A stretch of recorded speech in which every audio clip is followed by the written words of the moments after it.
While the panelists play intergenerational musical chairs.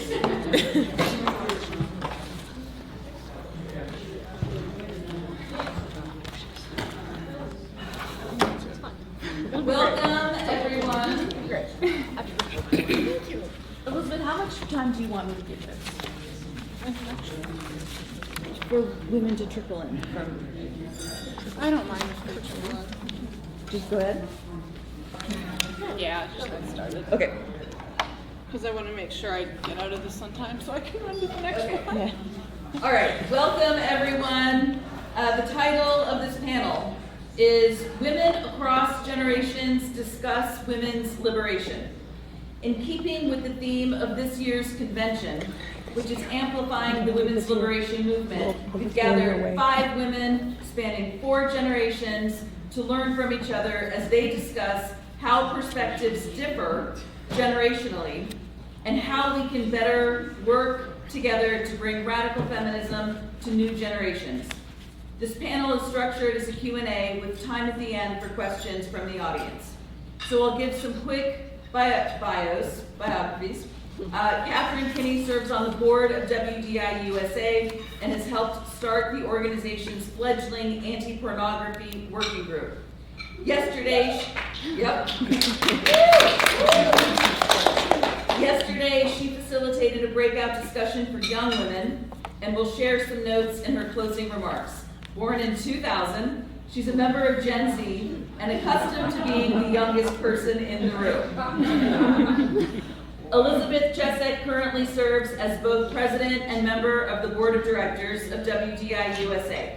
Additionally, and it's her birthday! Additionally, she coordinates the organization's Desisted and Detransitioned Women's Caucus. Born in 1996, she's never quite sure whether to refer to herself as a millennial or Gen Z.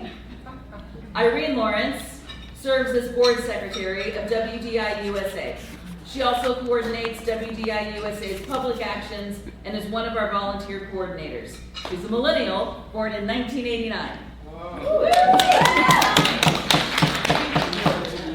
Lorraine Nolan serves on the board of WDI USA and facilitates the organization's Black Women's Caucus. She's the mother of 2 teenage girls. Born in the early 70s, she's a member of Gen X, my generation. Marian Ritigliano is a boomer. Born when there were still only 48 states in the Union.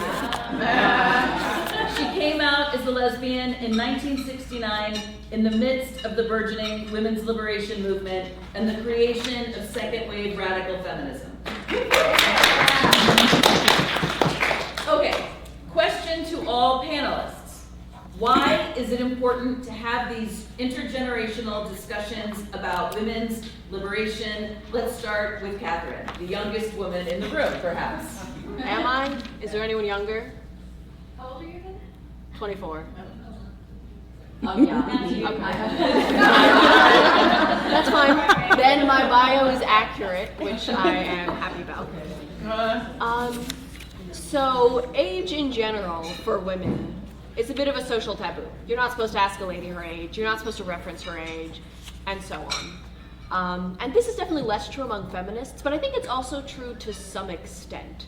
Maybe we don't avoid it as hard, but I do think we've internalized in some ways.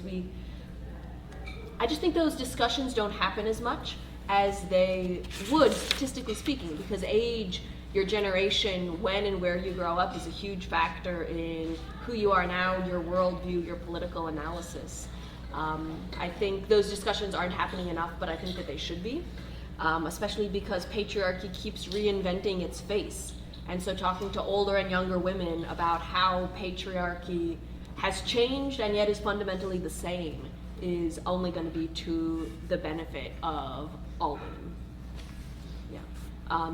And personally, I have gained a lot from being involved in this intergenerational movement. I first got involved when I was even younger than I am now. I was in college early, I was 20, I think. And so then I was really the youngest person in the room. And I felt a good deal of imposter syndrome about that. Like, other women had established, they had retired from careers. Not only did they have them, they had already finished their careers. I didn't have a career. I was sort of floundering around in undergrad, like, maybe I'll major in Russian. I wasn't sure what I had to contribute skill-wise, experience-wise, but working collaboratively with women of all different ages and backgrounds has been really beneficial in giving me a sense of self-efficacy. So I've benefited personally from and I was surprised initially by the very egalitarian, respectful interactions and conversations we could have. I thought being younger there would be some sort of a hierarchy, but in my experience there really hasn't been. And I think I'd like more women, young women, to be aware of the fact that they too can bring something to the movement, but also that it's going to benefit them personally the way it's benefited me. Yeah, that's all. Okay, thank you, Catherine. Now I want to skip to the boomer end of the table and ask Marion the same question. Why is it important to have these intergenerational discussions about women's liberation? Thank you. I look at it as the passage of the foundations of radical feminism. Nothing happens the same way twice. It can't, because conditions are different at different times, different playing field. So previous generations like me shouldn't be fixated on past methods and techniques, but there are things that may work now or be adaptable to current conditions, and later current generations really need to look at that. So I want to hear from younger generations as well. What do you need? All generations may be surprised at what needs haven't changed and maybe at what have changed.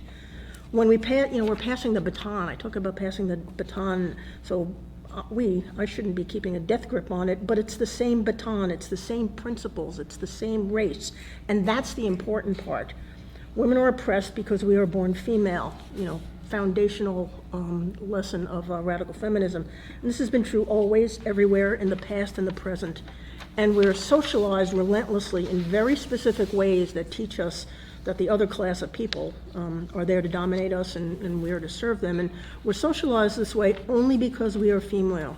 But generations of women ad infinitum have again and again and again figured this out and learned what to do about it. And they've had to do it over and over again, from 1848 in Seneca Falls to the suffragettes in the early 20th century, to the second wave radical feminists, which was the latest awakening 50 plus years ago. The principles, though, are the same. Radical feminism is a class analysis. We prioritize women. We look at aspects and degrees of separatism, and that doesn't mean going off and starting another commune, but even when we talk about women's spaces, that's separatism, and that's an aspect of what makes us strong and what we pass along in radical feminism, and that it's about liberation. This is not third wave, I don't know if it's fourth wave or whatever, but it's certainly what we knew. It's not about choice within an oppressive system. So we meet across generations to raise our voices, to intensify our effects, to bring these principles back to life for all women, because methods may change, and specific needs may change. The economy sucks way worse than it did before 1980. Wonder why. But a lot of our needs remain the same. Radical feminism, though, is still radical feminism in its principles. Okay, thanks, Marion. Yeah, I was going to go to Elizabeth, who has her hand up anyway, so that works. Sorry, I just wanted to jump in and talk about why these intergenerational discussions are important to me. So I graduated in 2019 with a minor in what at my school was called Gender, Women's, and Sexuality Studies, because women's studies programs that are solely women's studies don't seem to exist anymore. And I peaked trans basically immediately after graduation. But it was just full of liberal feminism. I didn't get a radical feminist education, and so I feel like in the 5 years since, I have done independent study essentially of radical feminism, and I get reading recommendations from older women, and I just have conversations with them and bounce ideas off of them. And this panel was really born out of voice memos that Marion Rutiliano and I send back and forth, where I ask about what was it like coming of age as the women's liberation as the second wave was taking off, and then she asked me questions about my perspective, and so that's just been extremely helpful to my development as a feminist. Great, let's go to Lorraine. Lorraine, why is it important to you to have intergenerational discussions about women's liberation? Well, with each generation, there are new things that pop up that we have to deal with, and then there are things that stay the same. And for me, as a member of Generation X, well, let's take abortion rights as an example. I was born in '73, the year that Roe v. Wade became the law of the land. So all I knew was that if I needed it, I could have an abortion. I don't understand this. I didn't understand the fear of losing that right. And now that I'm at the end of my reproductive capabilities, and even when I share all these articles about what's happening with women who can't access or women who die, unfortunately, although my heart goes out to them and I really feel bad for them, I do have to be honest, I feel disconnected because I know that's someone else's experience and I'll never have to experience that because I'm 50 and I'm at the end of it. So the women before me, the baby boomer generation, they know what it's like not to have any access to abortion. The women after me now know what it's like, depending on what state you're in, not to have any access to abortion care. So I think it's important for the younger generation to get the wisdom from the older generation, because again, although, I feel sorry, I feel kind of disconnected, like I don't really comprehend the fear. So those discussions are very important. That's crucial. And yeah, it's hard because I'm biased because Lorraine and I are in the same age bracket, and I never, as a woman of reproductive capacity, had any concern that if I needed it, I wouldn't be able to have an abortion. Right. Okay, Irene, why is it important to you to have these conversations, millennial? Yeah. I mean, as, She can identify the different generations. that won't even work because I'm like solidly in the middle of the millennials, so I can't like identify out of it. You can, but no, I mean, as all these.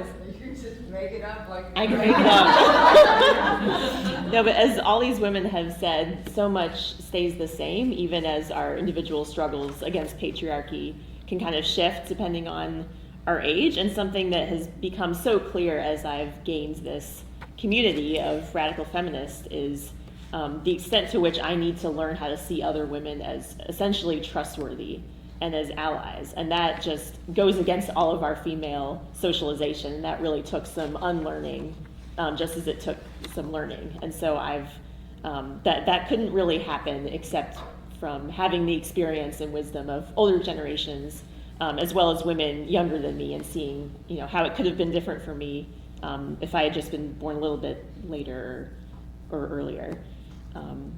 So yeah, I think we have to see examples of like what the kind of bravery that we need is. We have to see examples of that at all ages, and that won't that won't happen unless we spend real time with women at different stages and in social settings and work settings, and just learn how to be inspired by them. Okay, I'm going to move on to the next question to all panelists, and I'm going to stay with Irene here, and then we'll go across the panel for this question. Irene, what do you wish other generations of feminists knew about your generation? There's a lot I have to say on this. I don't mean to sound like, oh, you all can't possibly know what it's like for us, but I think it's really hard for older generations to understand how much millennials and especially Gen Z women have been harmed by the widespread use of a lot of pharmacological solutions to our problems, like especially the pill and ADHD and depression, like medication.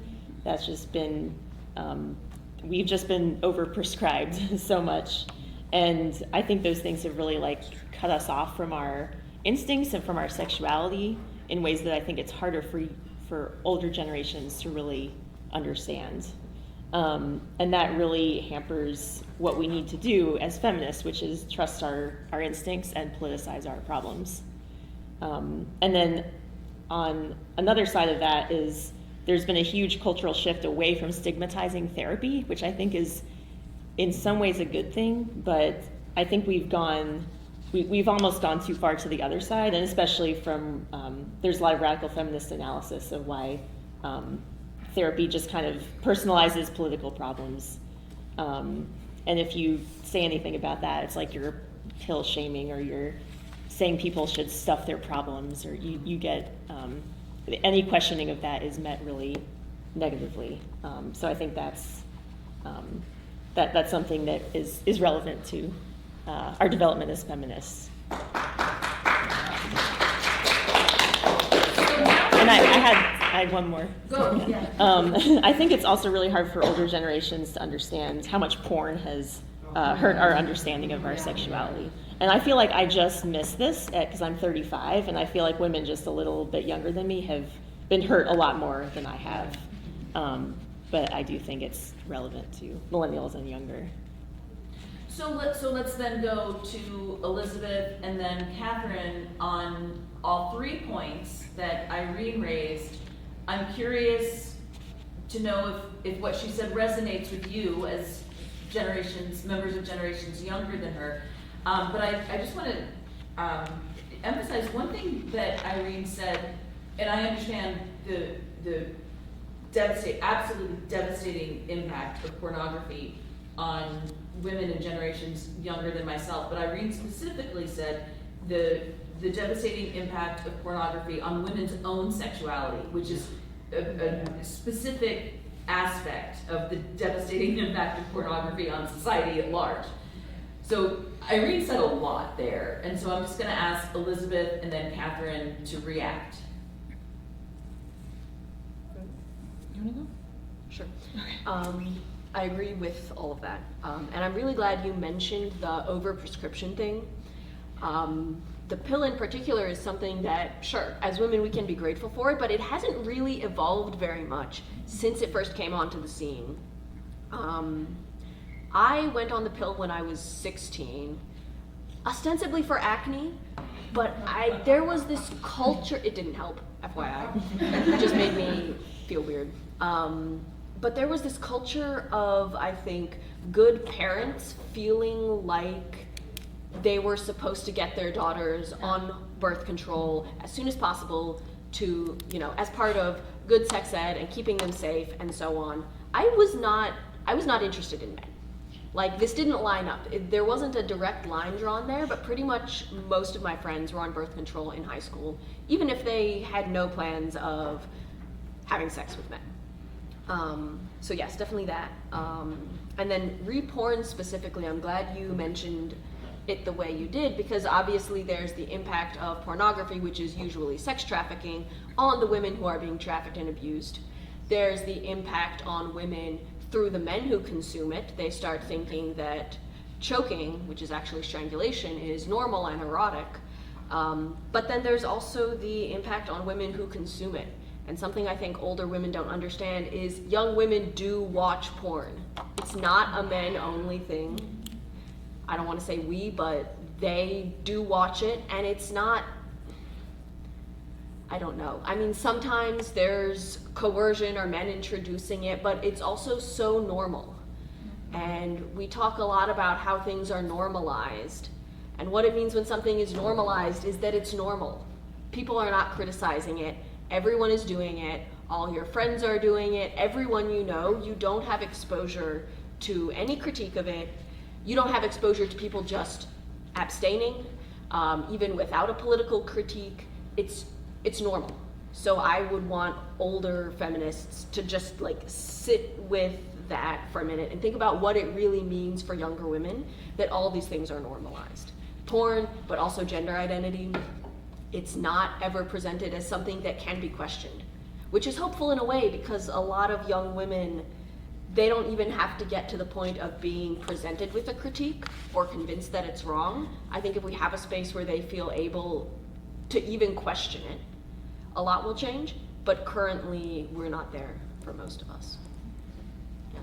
You're seen as a prude if you don't watch porn, and so many of us aren't even aware that there are critiques that aren't religious or conservative. We don't know that there's a leftist radical feminist critique of porn. Can I just jump in there? Yeah. And even more than being seen as a prude, I didn't know anyone in high school. Like, we talked about it. I didn't know anyone else who didn't watch porn.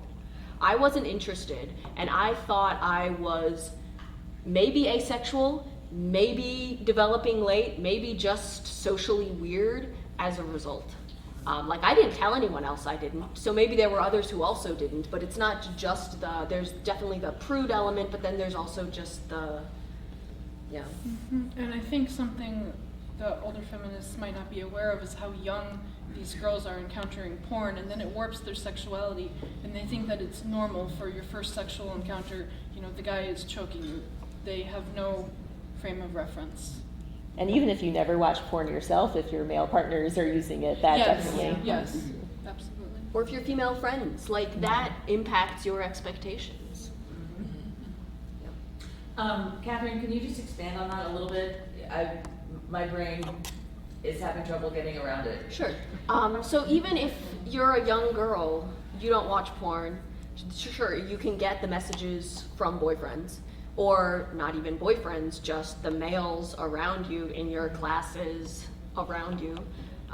But I think a lot of, I hesitate to call it grooming exactly, but I think a lot of damaging dynamics can happen among young female friend groups. Girls who don't have much experience but seek male approval, romanticizing anal and strangulation. And so you get that messages from your friends, and your friends thinking it's normal, and your friends saying, that's hot. And who knows if they really think it, but it's still like, girls have such a huge influence on each other, which we also see with the contagion of ROGD. So I think that's an avenue also for just really unhealthy sexual practices. And I think most grow out of it, but what do you go through before you grow out of it? There's this really unhealthy, validation culture where it's just whatever you want is fine, and you go, girl, and there's just no critique behind it. It's just, you're valid, and you should, do anything you wish, and there's no critique of the ways that it can harm you. Mm-hmm. It's seen as not being a good friend if you're like, hey, I'm really concerned about your porn-addicted boyfriend. It's seen as shaming. Yeah. And I think another interesting dynamic here is that, especially in puberty, I think it can be a really intense way of female bonding.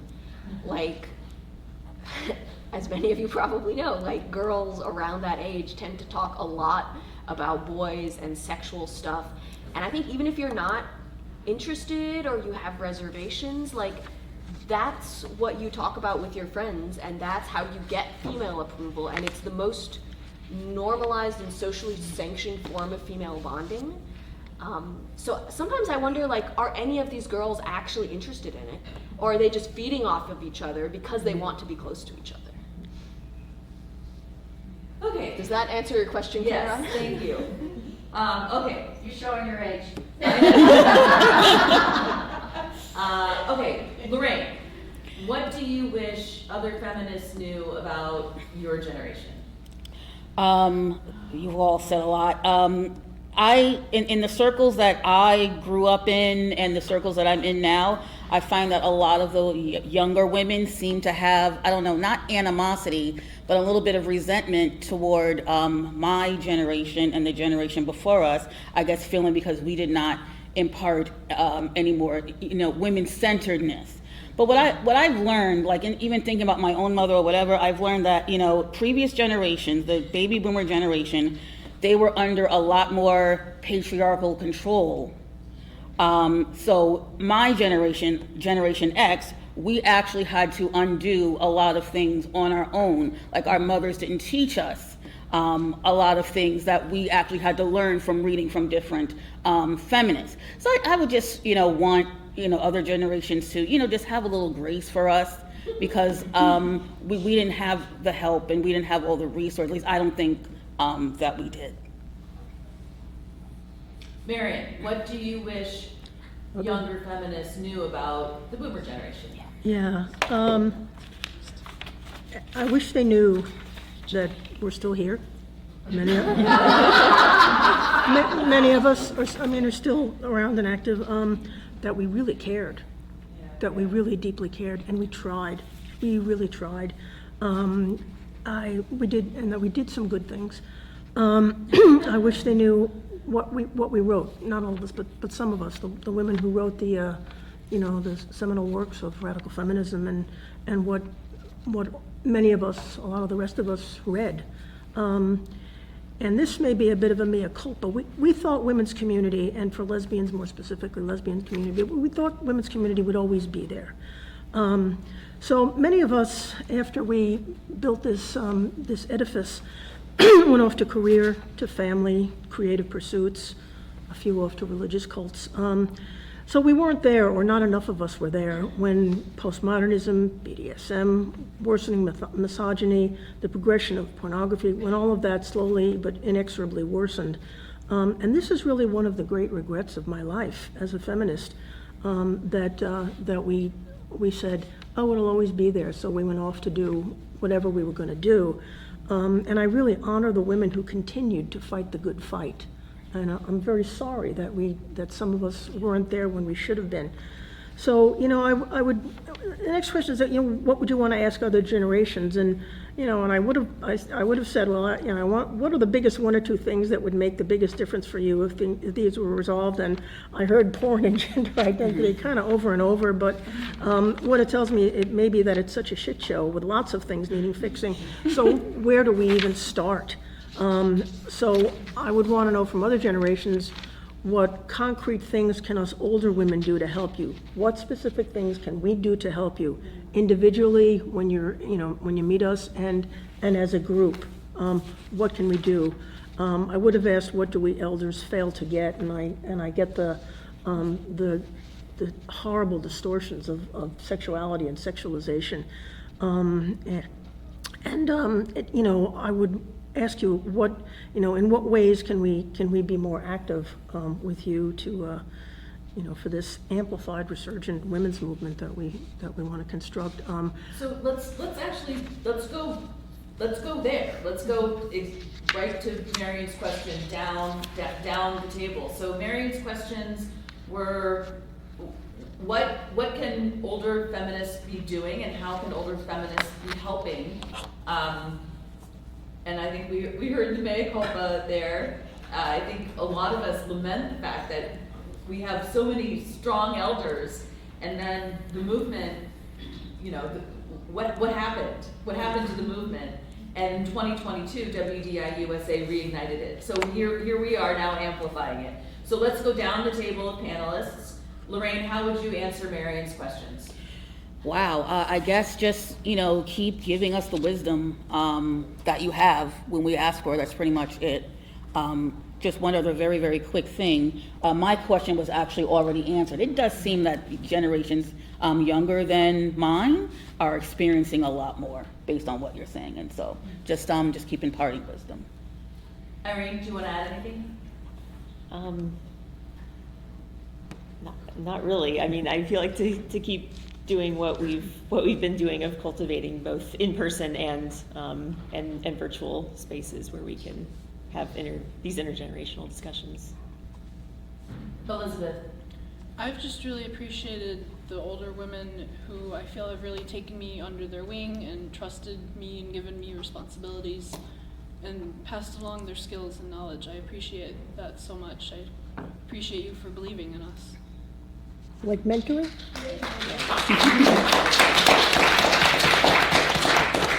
Catherine, do you want to add anything? I do. I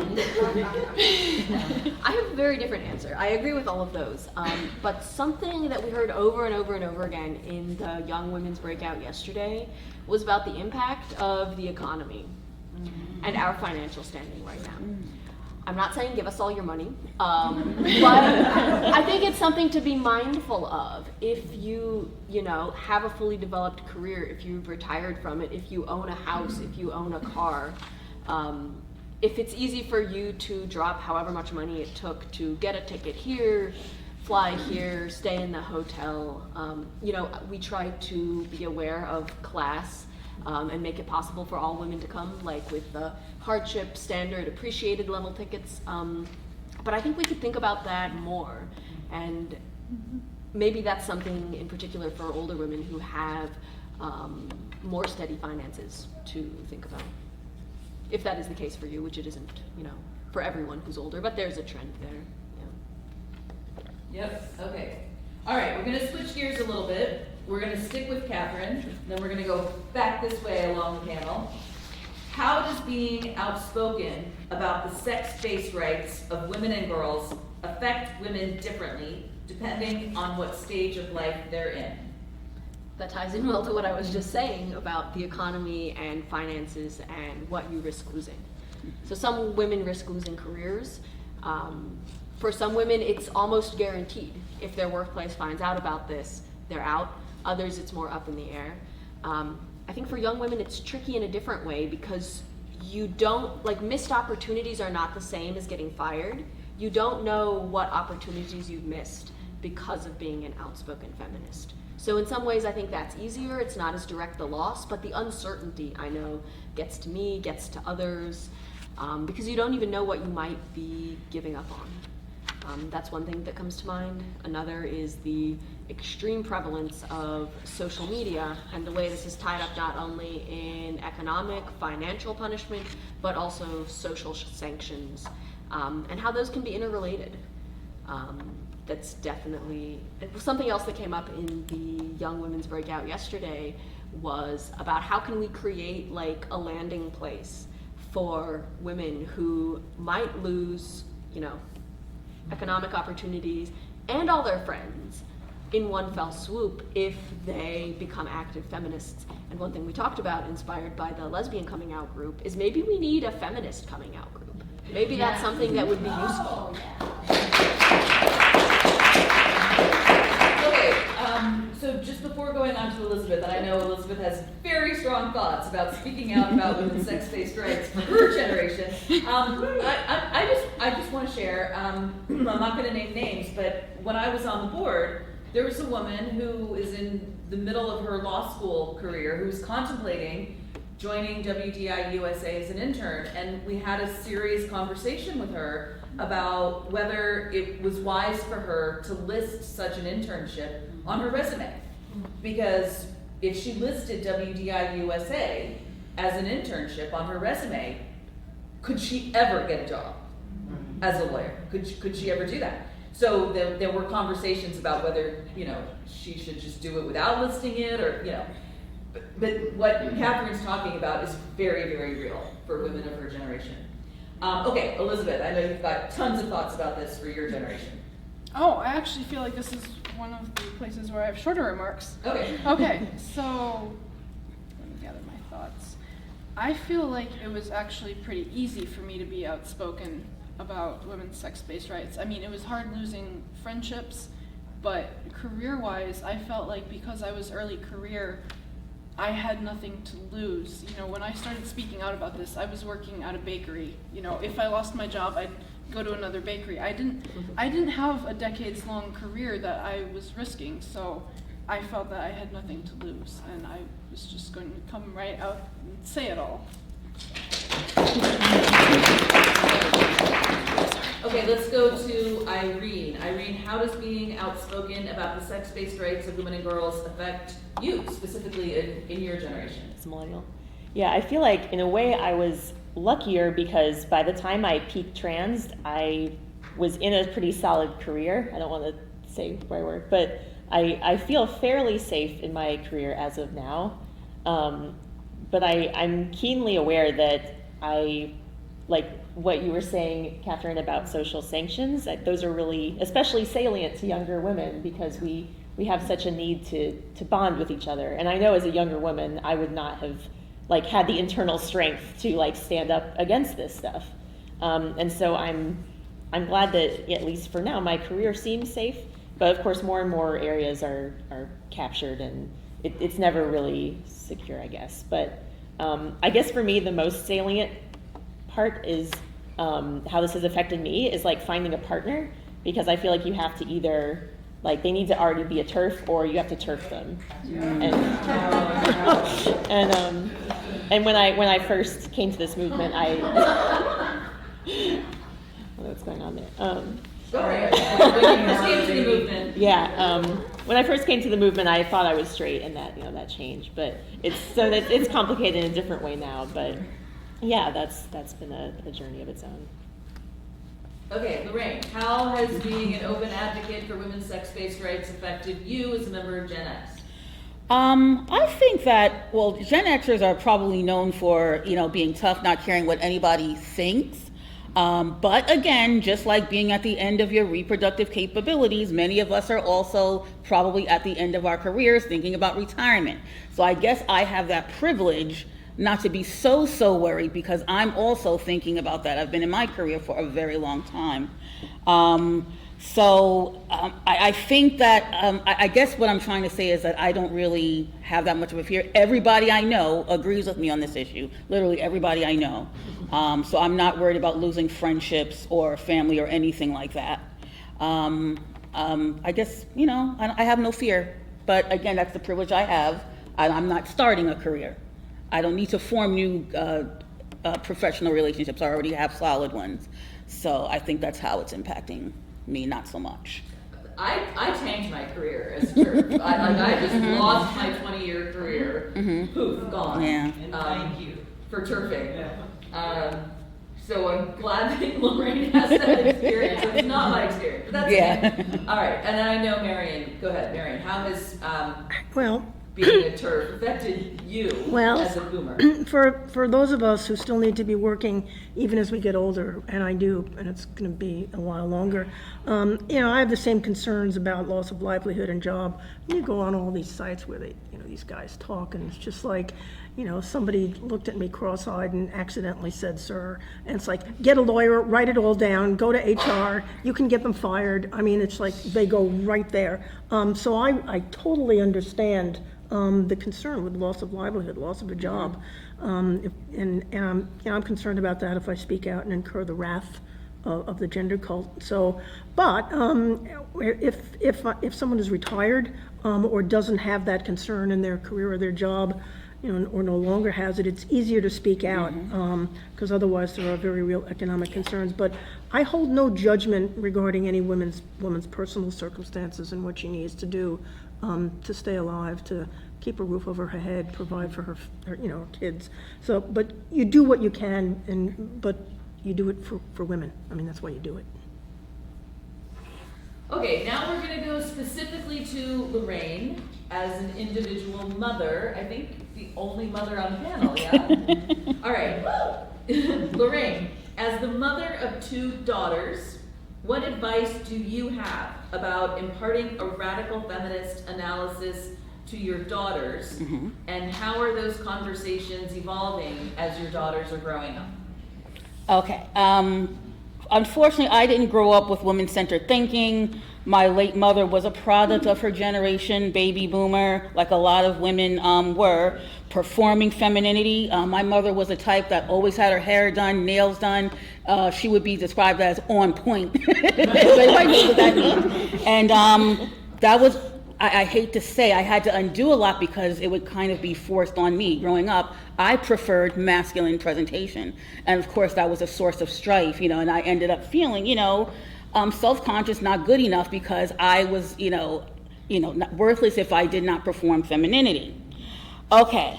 Also, having children. Life was meaningless. That's what I grew up with if you did not have biological children specifically. Even if you were a woman who adopted, you didn't have your own kids. I grew up with that kind of thinking. You had to have children and you had to have a man. When are you going to get a man? When are you going to do this? When are you going to marry? Blah, blah, blah, blah, blah. Fast forward. I became a mother. I'm what's called a single mother by choice. I had children on my own. So I have 2 teenage daughters, and I have my older daughter, she also likes, masculine presentation, and I let her do that. I tell her, however you want to dress, you may dress that way, it's okay. You will not get any pressure from me, because I just don't want to do, to her, what was done to me. But again, my mother was a product of her generation. Also, I let my daughter know that children are a choice. You do not have to have children if you do not want to. It's okay if you never become a mother, biological or not.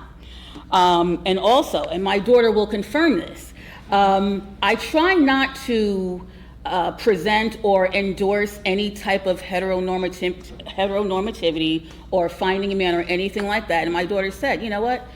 You've never ever told me, said things like, oh, when you get married. That has never happened. I say, even that. You want to get married one day, that's a choice. You do not have to do any of those things.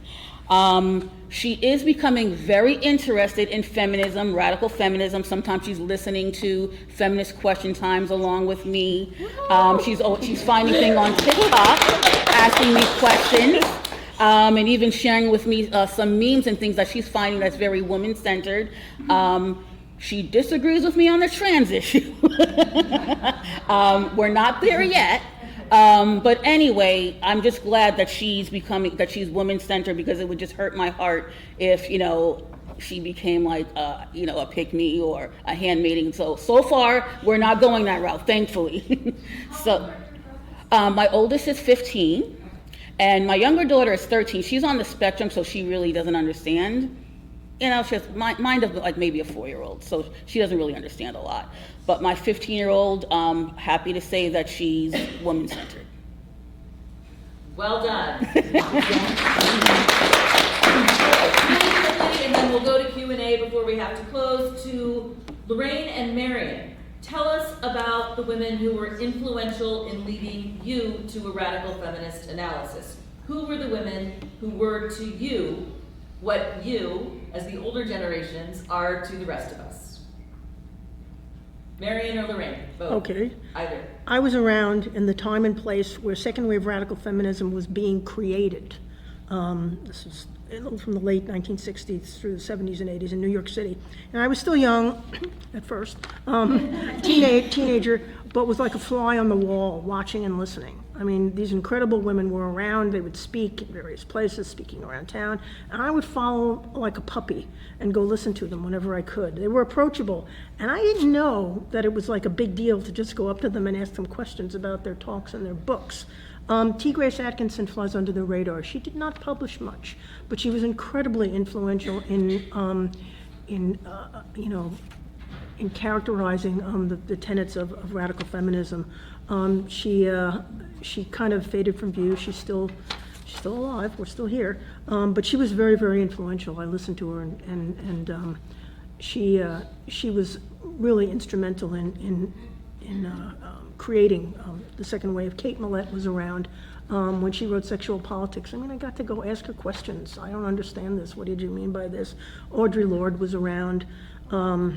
Very brilliant woman with great compassionate and sometimes very acerbic insights.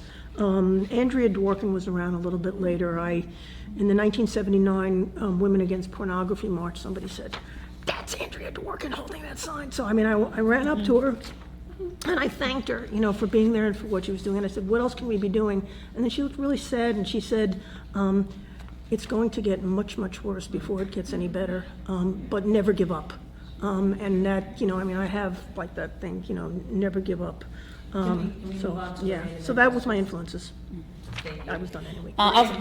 Yeah, very, very quickly. I don't know if both of these women would be considered radical feminists, but the first one, Alice Walker. I remember when I was in my early teens, The Color Purple, the movie actually came out, and a lot of men, particularly a lot of black men, were really upset, saying the book made black men look bad, all of this kind of stuff.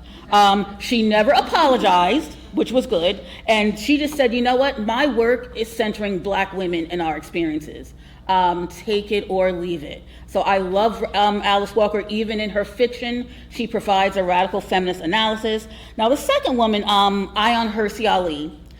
I mentioned on Friday night about my experiences, my bad experiences with religion. Although I come from a Christian background, she came from an Islamic background.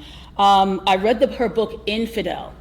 And I'm thinking this, okay, so we have all of these, risks to our, professional lives and so on and so forth. But here was a woman who had death threats, but she still spoke out with courage and continues now to speak out. So I admire women who just speak out in the face of, you know, whatever adversity or whatever threats that they have. And I say, you know what, if she can do it facing death threats, then I can do it facing other types of threats. And again, that's not to minimize, you know, losing professional careers and things like that, but, you know, women like that who just aren't afraid no matter what they're getting, you know, that's really to be admired. And through that book, it kind of helps me to come out and speak out, you know, about my religious background. Awesome, thanks to you both. Okay, so now we have time, we have a few minutes for questions. If you'd like to ask a question, by all means, yeah, please, Fern. So this is for the whole panel, but especially for Marion. I've heard some stories online from older women who say that they can sometimes get away with misgendering because they're seen as harmless old ladies. And has that ever been true for you, or have you seen that before, any of you? And do you think that's a sexist privilege? It's probably a sexist privilege. I've never done it, but I'm aware when I'm misgendering that if I wanted to, I could probably like play dumb, but fuck that. I'm not playing dumb. But I have heard, I heard one woman say, I just look like I'm a stupid old biddy anyway, and I don't want to get beat up. And she's very frail and stuff like that, so I can't judge her, but I understand what you're saying. And that's the only time I've ever heard of it was from that one woman, but it's kind of appalling that it's probably true. Fern, do you want to hear from other panelists, or should I go on? Because we only have a few minutes. I think we should go on so we can take more questions. Okay, oh my gosh, so many questions. All right. I have a question for the younger, especially Catherine, because of my daughter is 17 and you're probably the closest. I don't know if I'm just being very naive, and I always feel like this, but I really feel like she's come up in an era where even though there's the porn and or I don't know if she's just got a good head on her shoulder, I don't know, or whether but how do you see, there's a lot that you're saying, but then there's a lot that she comes to me with, or that it doesn't seem to affect her, the porn thing. She has talked about, you know, the boys that had porn and seen, you know, but it's like she says, I just feel like there's a certain group of these kids that there's a little bit more hope for, that they're not inundated necessarily, that they are doing okay even in the midst of So is your question whether she agrees? Yeah, or like kind of where is the disconnect for me? Like, what am I missing maybe? Is it all really that bad? Is it all really this bad? Yeah. I mean, I think it ties back to what I was saying before about normalization. Like, it's normal. Girls are resilient. Like, it's terrible, but also it's fine. Most of us grow up and we're okay, but also it was terrible. And there's always that balance there. And I mean, I'm glad she's talking to you about stuff. I think it is that bad. And at the same time, like, women have always been in terrible situations, and we can be happy anyway, and life goes on, but we can still want to change that. Yeah. Does that help? Okay, we have time for about one more. All the way in the back, I'm so sorry. You still have more time. My question is mainly for Marion. How did your generation handle personal disputes or infighting within the movement?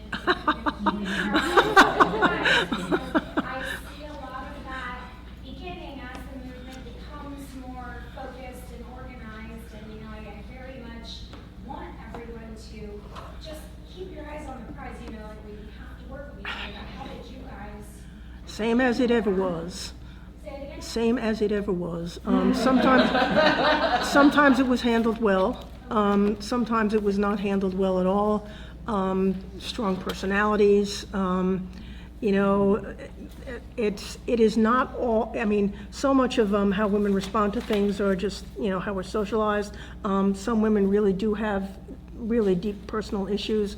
And if anybody says absolutely no or absolutely no, it's somewhere in the middle. And sometimes it worked and sometimes it didn't. I have no magic formula for it. Some things worked out great, some things really didn't. So we've got to move on. Just real quick, just on that though, Marion, I happen to know that you are not on Twitter, but I kind of think that the internet makes the situation that Mary Kate's asking about and that Marion is answering just a little bit more difficult than it may have been pre-internet. Is that fair? Absolutely. Everything that we did was, in real life. I mean, there was no, yeah. You're absolutely right. It was still bad though. I didn't want to say that, but yeah, what she said. Okay, so we've got to close, but thank you all.